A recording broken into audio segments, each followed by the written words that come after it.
Welcome back dear students. हम अपना next question start कर रहे हैं। हमारा चैप्टर चला हुआ अकाउंटिंग रेशो। इसमें देखिए बेटा इलस्ट्रेशन नंबर 16 पे आ चुके हैं हम। क्या लिखा हुआ देखो एक बार। करंट लाइबिलिटीज दे रखी है कंपनी की 80,000। देखो current liabilities of a company were 80,000। Current ratio at 2.5:1। Afterwards इसके बाद it purchase goods worth ₹20,000 on credit. बस यही लाइन है बेटा मेन। तो फिर आपको कैलकुलेट करनी है current ratio after purchase of goods. देखो क्या कह रहे हैं। आपकी ना करंट लाइबिलिटी 80,000 थी और करंट रेशो 2.5:1 थी। इसके बाद कंपनी ने गुड्स खरीद लिए उधार में। क्रेडिट मीन उधार में। बेटा गुड्स होती है स्टॉक। स्टॉक होता है एसेट, और एसेट कौन सी? करंट एसेट, याद रख लेना। मीन्स कंपनी ने ना करंट एसेट परचेज कर लिए। कितने के? 20,000 के। बेटा जब करंट एसेट आए हैं इसका मतलब एसेट इंक्रीज हुई होगी, मतलब प्लस होना चाहिए। बिल्कुल सर। और बेटा उधार में करें, उधार मतलब हमारी क्या बन गई? लाइबिलिटी बन गई। तो बेटा जब उधार में गुड्स परचेज करे होंगे तो लाइबिलिटी भी तो इंक्रीज हुई होगी। अगर 20,000 की एसेट इंक्रीज हुई है तो 20,000 से लाइबिलिटी भी तो इंक्रीज हुई होगी ना। बिल्कुल। अब आपको कैलकुलेट करना है current ratio after purchase of goods. तो परचेज करने के बाद क्या करंट रेशो आएगी वो कैलकुलेट आपको करना है। तो देखो बेटा मैंने ये क्वेश्चन यहाँ लिख लिया। मेरी current liability 80,000, current ratio 2.5:1। After purchase, afterwards it purchase goods 20,000 on credit. उधार पे गुड्स खरीदे जा रहे हैं 20,000 के। जब गुड्स आए तो एसेट भी बढ़ी और लाइबिलिटी भी बढ़ी। अब करंट रेशो निकालनी है परचेज करने के बाद। कुछ नहीं पता भाई हमें। हमें बस पता है एक चीज की फॉर्मूला लिखना है। फॉर्मूला क्या है? करंट रेशो का current asset divided by current liability. Current ratio बताओ कितनी है? 2.5:1। और करंट एसेट कितनी है? पता ही नहीं सर। कोई नहीं, ऐसे लिख दो। करंट लाइबिलिटी पता है? हाँ 80,000 है। इक्वल हो तो क्रॉस मल्टीप्लीकेशन करते हैं, इसको इसके साथ, इसको इसके साथ। तो 2.5 को 80,000 से आप मल्टीप्लाई करोगे तो ये आना बेटा आपका 2 लाख रुपीस। ठीक है।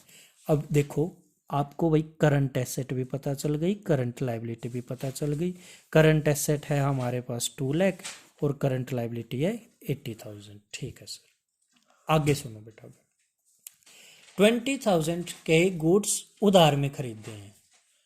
अच्छा, जब गुड्स खरीदे होंगे तो मतलब स्टॉक आया होगा। स्टॉक होते हैं हमारी करंट एसेट। तो करंट एसेट इंक्रीज मतलब करंट एसेट बढ़ गई होगी कितने से? 20,000 से। बिल्कुल सर। और सुनो बेटा, उधार में खरीदे हैं तो भाई उधारी बढ़ गई मतलब लाइबिलिटी बढ़ गई। तो हमारी लाइबिलिटी बढ़ गई 20,000 से।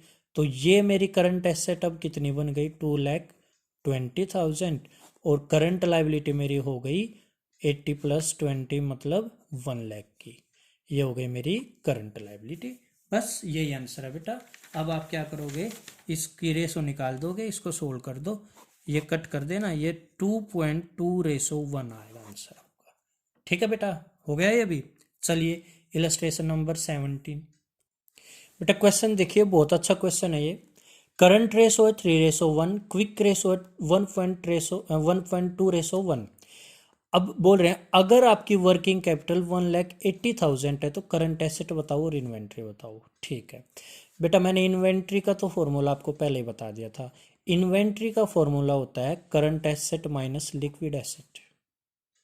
ठीक है सर, ये तो निकाल लेंगे। अब ये तो निकल जाएगा। कब निकलेगा? जब हमारे पास क्या हो? करंट एसेट भी और लिक्विड एसेट भी। ठीक है। तो करंट एसेट कैसे निकल सकती है अब ये देखना हमें, क्योंकि करंट एसेट भी निकालनी है।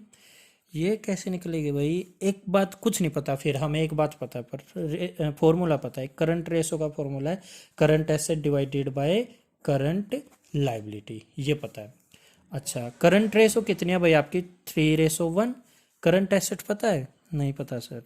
करंट लाइबिलिटी पता है सर? ये भी नहीं पता सर। ठीक है। इसका मतलब पता है क्या होता है बेटा? ये 3/1 लिखा हुआ है ना, तो इसका मतलब ये है कि अगर ये करंट एसेट मेरी 3 रुपये है ना तो करंट लाइबिलिटी मेरी 1 रुपया है, 1 रुपीज़ है।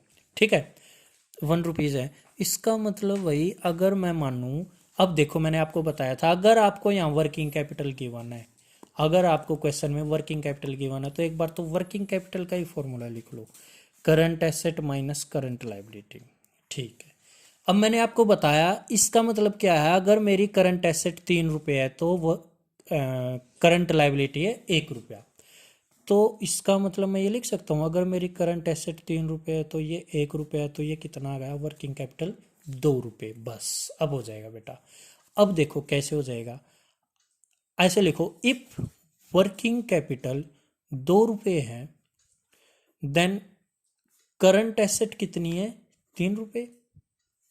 ठीक है, बिल्कुल sir. If working capital 1 rupees होता तो करंट एसेट कितनी हो जाती, 3/2 रुपीज। बिल्कुल।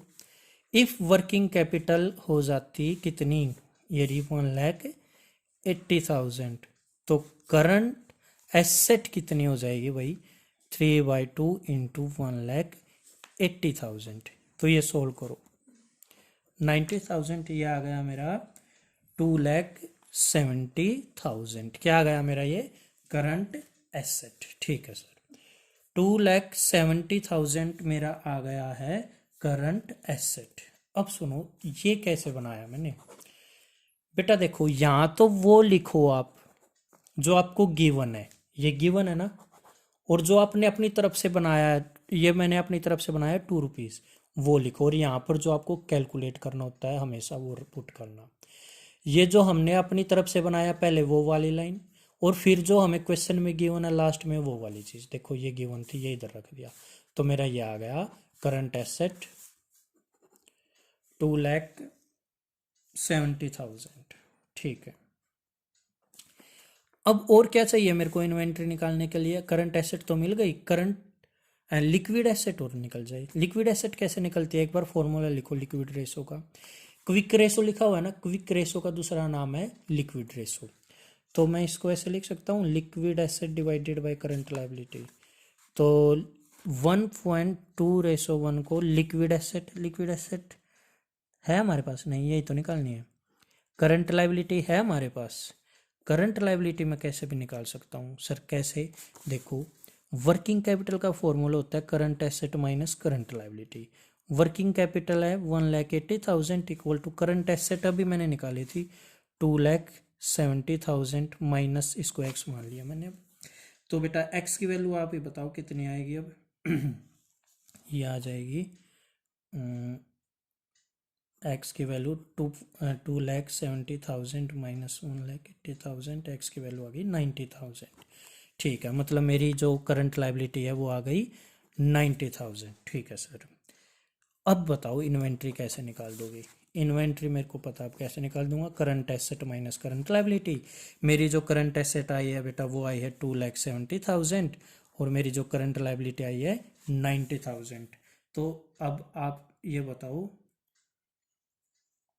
सॉरी बेटा एक बात मैंने गलत लिख ली, current asset minus liquid asset होता है। तो अभी तो करंट लायबिलिटी ही निकली है, करंट लायबिलिटी निकली है, तो बेटा अब क्या लिखोगे, लिक्विड रेशो का फॉर्मूला लिख रखा हमने 1.2:1।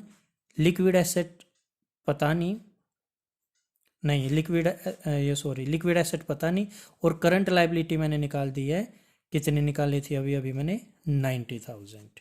क्या निकाली थी 90,000, देखो ये रही। ठीक है बेटा, अब इसको क्रॉस मल्टीप्लीकेशन कर लो, तो 1.2 को 90 से इंटू करो बेटा, ये 1.2 इंटू 90 आना है 1,08,000।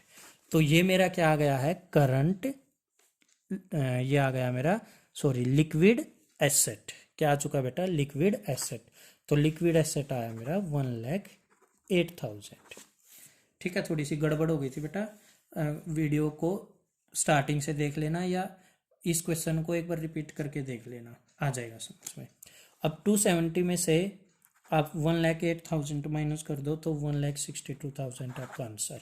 इन केस अभी भी समझ में ना आए बेटा कॉल पे पूछ लेना। ठीक है, काफ़ी वीडियो बना चुका हूँ 1 बाय 1, इसलिए थोड़ा सा पजल हो गया, बट अब आज के लिए इतना ही बेटा, फिर हम नेक्स्ट वीडियो कल से स्टार्ट करेंगे। Thank you and have a nice day.